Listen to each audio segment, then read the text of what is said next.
প্রতিবন্ধিতাও হার মানাতে পারেনি অনিক মাহমুদের মতো অসংখ্য ফ্রিল্যান্সারের পথচলা। শিক্ষা প্রতিষ্ঠানগুলো প্রতিবন্ধী বান্ধব না হওয়ায় কলেজের গণ্ডি পেরোতে না পারলেও নিজের কাজের ডিজাইন দিয়ে বিশ্বখ্যাত অ্যামাজনের জায়গা করে নিয়েছেন অনিক মাহমুদ।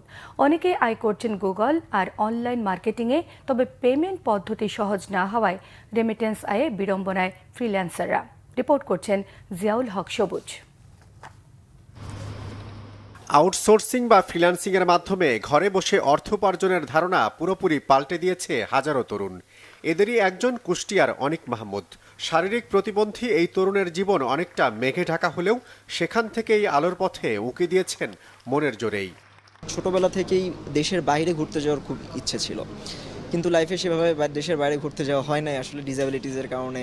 তখন একটা জিনিস মাথায় আসে যে আমি দেশের বাইরে যাইতে পারছি না, ঠিক আছে, বাট আমি এমন কিছু একটা করব যেটা আমি না গেলেও আমার কাজটা দেশের বাইরে আমাকে রিপ্রেজেন্ট করে, এবং সেটা থেকে মেইনলি আমার টি শার্ট ডিজাইনটাকে বেছে নেওয়া। এবং বর্তমান ওয়ার্ল্ডের সবচাইতে বড় ই কমার্স প্ল্যাটফর্ম Amazon.com, সেখানে আমার প্রায় 10,000-এর উপরে প্রোডাক্ট আছে।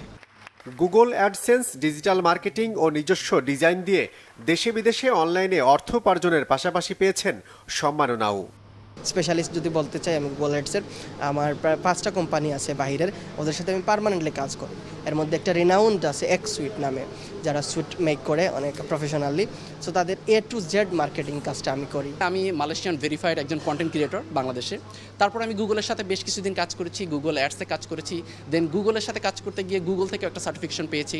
তো সেই হিসেবে বলতে পারি যে বাংলাদেশে গুগল অ্যাডস সার্টিফাইড একজন অ্যাড ম্যানেজার আমি। বাহিরের 3টে অ্যাওয়ার্ডের মধ্যে সবচেয়ে ইম্পর্টেন্ট যেটা হলো ইন্টারন্যাশনাল আইকনিক এক্সিলেন্ট অ্যাওয়ার্ড, যা 2024 সালে মালদ্বীপে অনুষ্ঠিত হয়, এবং আমি বাংলাদেশ থেকে সোশ্যাল সার্ভিসের উপরে পাই। বাংলাদেশে কিন্তু বেসিক্যালি আপনার পায়োনিয়ার বলেন বা পেপাল বলেন বা আপনার ওয়াইজ বলেন, এরকম কোনো ভালো প্রতিষ্ঠান নাই, যার কারণে আমরা বাইরের দেশ থেকে যে রিমিটেন্সটা বাংলাদেশ নিয়ে আসি, এটা নিয়ে আসতে আমাদের অনেক বেশি হ্যাসেল পোহাতে হয়। তথ্য প্রযুক্তি খাতের উদ্যোক্তারা বলছেন, পেমেন্ট পদ্ধতির জটিলতা দূর হলে অন্য ফ্রিল্যান্সাররাও ছোট ছোট অর্থ অবদান রাখতে পারবে রেমিটেন্স আয়ে। ক্লায়েন্ট এন্ড থেকে তারা কমফোর্ট হচ্ছে যে না, আমি তোমাকে এরকম পেপ্যাল বা এরকম কোনো প্ল্যাটফর্মে আমি যদি তুমি নিতে চাও তাহলে আমি দিতে পারি, কিন্তু এটা কিন্তু আমার দেশের ফ্রিল্যান্সাররা নিতে পারছে না। অ্যান্ড এটা তখন একটা পর্যায়ে দেখা যায় যে এরকমও অনেক ক্ষেত্রে হয় যে একটা ফ্রিল্যান্সার কাজটা পেয়েও শেষ পর্যন্ত সেই কাজটা করতে পারছে না, শুধুমাত্র একটা কারণ যে সে পেমেন্টটাকে রিসিভ করতে পারছে না সহজে।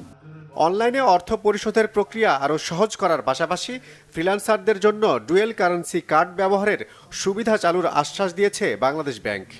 এটা যদি টাকা ডলার হয়ে থাকে তাহলে সবচেয়ে ভালো হবে, আমরা চেষ্টা করে দেখব। টাকা ডলার যদি করা যায়, ডুয়াল কারেন্সি কার্ড চেষ্টা করে দেখব।